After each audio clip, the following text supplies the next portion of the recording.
Shalom,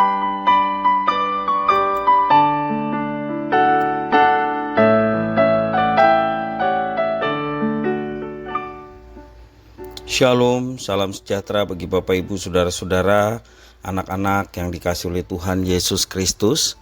Jumpa kembali bersama saya Pendeta Eka di dalam renungan firman Tuhan pada hari ini, hari Jumat 5 Januari 2023.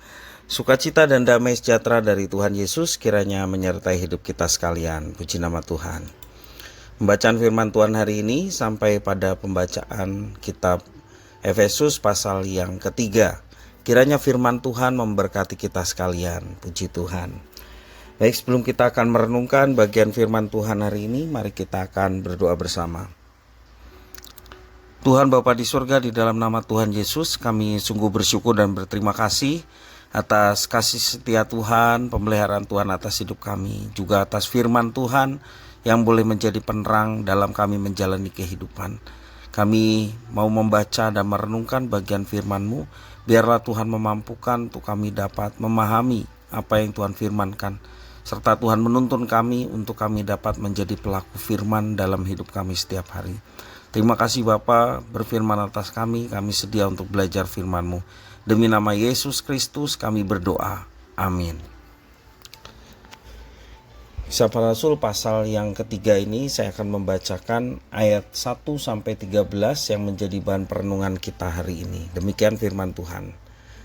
Itulah sebabnya aku ini, Paulus, orang yang dipenjarakan karena Kristus Yesus untuk kamu orang-orang yang tidak mengenal Allah. Memang kamu telah mendengar tentang tugas penyelenggaraan kasih karunia Allah yang dipercayakan kepadaku karena kamu, yaitu bagaimana rahasianya dinyatakan kepadaku dengan wahyu, seperti yang telah kutulis di atas dengan singkat.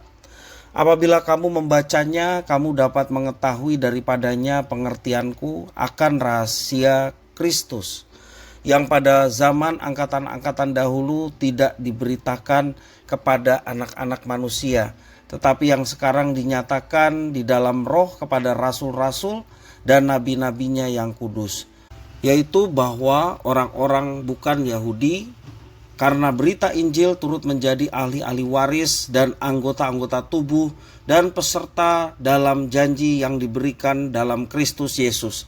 Dari Injil itu aku telah menjadi pelayannya menurut pemberian kasih karunia Allah yang dianugerahkan kepadaku sesuai dengan pengerjaan kuasanya. Kepadaku yang paling hina di antara segala orang kudus telah dianugerahkan kasih karunia ini untuk memberitakan kepada orang-orang bukan Yahudi kekayaan Kristus yang tidak terduga itu, dan untuk menyatakan apa isinya tugas penyelenggaraan rahasia yang telah berabad-abad tersembunyi dalam Allah yang menciptakan segala sesuatu, supaya sekarang oleh jemaat diberitahukan pelbagai ragam hikmat Allah kepada pemerintah-pemerintah dan penguasa-penguasa di sorga, sesuai dengan maksud abadi yang telah dilaksanakannya dalam Kristus Yesus Tuhan kita. Di dalam Dia kita beroleh keberanian dan jalan masuk kepada Allah dengan penuh kepercayaan oleh iman kita kepadanya. Sebab itu aku minta kepadamu supaya kamu jangan tawar hati melihat kesesakanku karena kesesakanku itu adalah kemuliaanmu. Demikian firman Tuhan. Injil adalah kekuatan Allah yang menyelamatkan manusia. Itulah penyataan iman dan keyakinan Rasul Paulus. Paulus tidak hanya sekedar berbicara, namun ia mengalami bagaimana Injil itu adalah kekuatan Allah. Injil itu kekuatan Allah yang telah mengubah hidupnya. Bahkan Tuhan Allah melibatkannya untuk memberitakan Injil yang adalah kekuatan Allah tersebut.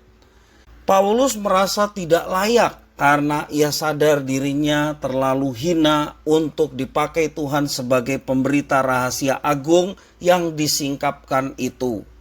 Rahasia itu adalah janji Allah mengenai keselamatannya di dalam Yesus Kristus bagi orang Yahudi maupun orang non-Yahudi, agar menjadi umat yang baru bagi dirinya. Tuhan Allah menghendaki rahasia besar yang sudah tersimpan berabad-abad itu diberitakan dan disingkapkan kepada manusia sampai ke ujung bumi. Tuhan Allah menghendaki semua orang beroleh keberanian dan jalan masuk kepadanya melalui jalan iman. Dalam kasih karunia Tuhan, setiap orang beroleh kekuatan untuk melakukan kehendaknya. Persoalan yang dihadapi tidak lagi membuat orang percaya menjadi tawar hati, sebab Tuhan Allah bermaksud memakai itu untuk menjadi alat kemuliaan dalam hidup iman. Tuhan Allah tidak pernah sedikit pun meninggalkan orang percaya. Persoalannya, apakah setiap orang menghayati dan mengakui bahwa pemberitaan Injil adalah kasih karunia Allah, sehingga dengan kasih yang tulus mau memberi dirinya dipakai oleh Tuhan.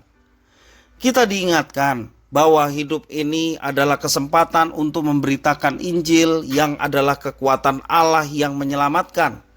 Rasul Paulus menggunakan waktu yang tersisa di dalam hidupnya untuk memberitakan Kristus seluas-luasnya. Banyak tokoh iman lainnya yang juga memberi diri untuk memberitakan kasih karunia ini. Mereka dipakai luar biasa oleh Tuhan dan diingat oleh gerejanya sepanjang zaman. Apakah yang kita lakukan untuk mengisi waktu yang tersisa ini? Pakailah waktu yang singkat ini untuk nilai-nilai kekekalan, yaitu untuk memberitakan kasih karunia Tuhan kepada banyak orang. Dan percayalah, kuasa Tuhan menyertai setiap anak-anaknya yang dengan yakin, dengan tekun, hidupnya boleh menjadi berkat dengan cara ambil bagian di dalam rencana Tuhan untuk menyelamatkan manusia dan menjadi saksi-saksi Kristus dimanapun berada, sehingga tutur kata, sikap hidup, tingkah lakunya mencerminkan Kristus yang ada di dalam kehidupannya dan boleh menjadi saksi bagi banyak orang. Ingat, iman timbul dari pendengaran akan firman Yesus Kristus, Injil Yesus Kristus, yang adalah kekuatan Allah yang bisa mengubah siapapun. Karena itu, mari kita melibatkan diri dengan rencananya. Dan percayalah, Tuhan menyertai setiap anak-anaknya yang melibatkan diri dengan rencananya, yakni menjadi saluran berkat Injil Yesus Kristus kepada banyak orang, sehingga banyak orang pun boleh turut diselamatkan sebagaimana Tuhan sudah menyelamatkan kita.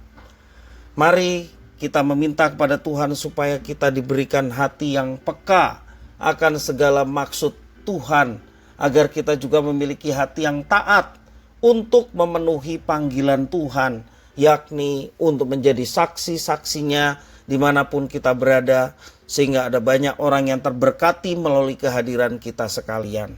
Kiranya firman Tuhan ini memberkati kita sekalian. Mari kita berdoa. Terima kasih ya Tuhan atas firman-Mu. Berkenan Engkau memampukan kami untuk kami dapat memahami firman Tuhan, serta kami boleh menjadi pelaku-pelaku firman, yakni kami boleh menjadi saksi Injil kekuatan Allah yang mengubah pertama-tama pada kami.